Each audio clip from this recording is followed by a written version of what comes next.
గప్పట్ల మన తెలంగాణ ముఖ్యమైన మంత్రి అదేనుల్లా మన సీఎం రేవంత్ రెడ్డి సారు జీతాల ముచ్చట చెప్పుకుంటా ఇంకో ముచ్చట సుతా చెప్పిండోల్లా నన్ను ఓస్కదిన్నా సరే డీజిల్కు సుతా నా తాన పైసలు లేవన్నాడు.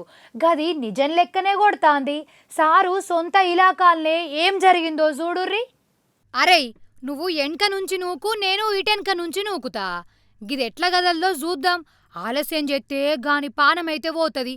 హే నూకురి రాబ్బాయి నూకురి, పట్టుర్రా బట్టు హైలెస్సా, జోరుగా బట్టు హైలెస్సా అని గా అంబులెన్స్కు ఎనక నుంచి నూకుడు గిట్లా షురూ చేసిండ్రు గక్కడున్నోళ్ళందరూ.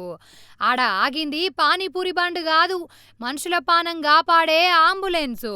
వనపర్తి జిల్లాల కొత్తపల్లి ఉన్నది కదా, ఓ రోగి పానం అటో ఇటో అన్నట్టుగానే ఉన్నది.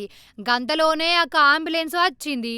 రోగిని బండ్ల ఎక్కించుకొని దావఖానకు తోల్కపోతాంది.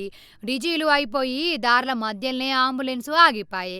ఇక డ్రైవర్ అన్న ఎంత సాలు చేద్దామన్నా సాలైతే ఒట్టు.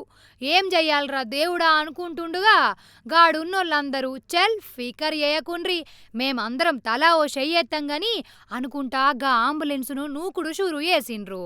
ఎట్లనో గట్లనో మొత్తానికి దావఖాన్కైతే దోల్కొని పోయిండ్రు. అవుగాని రేవంత్ సారు సర్కారును నడిపించేదందుకు ఎంతగానం తన్లాడుతాండో గా వీడియో చూత్తాంటనే సమజైతాంది. ఉత్తపున్నానికి పతిపచ్చాలు రేవంత్ అన్నను ఆడిపోసుకుంటుర్రు.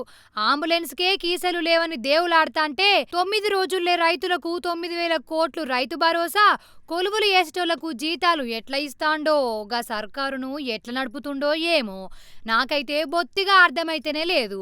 గా వీడియో చూత్తాంటనే తెలుత్తాంది సర్కారోళ్ళ ఏలుబడి ఎట్లుందో. అవు రేవంత్ అన్న ప్రజాపాలన అంటే గిదేనానే? ప్రజాపాలనలో గివన్నీ మామూలు ముచ్చట్నే అని గిట్లా అంటవా అన్నా? ఇందిరమ్మ రాజ్యంలా గీ ఘోరమేందన్నా? నన్ను ఓస్కదిన్నా సరే డీజిల్కు సుత పైసలు లేవనే అంటవా ఏంది? 3 రంగుల జెండా పాట పెడితే డీజిల్ లేకుండానే బండి నడుస్తదని అనుకుంటివా సారు?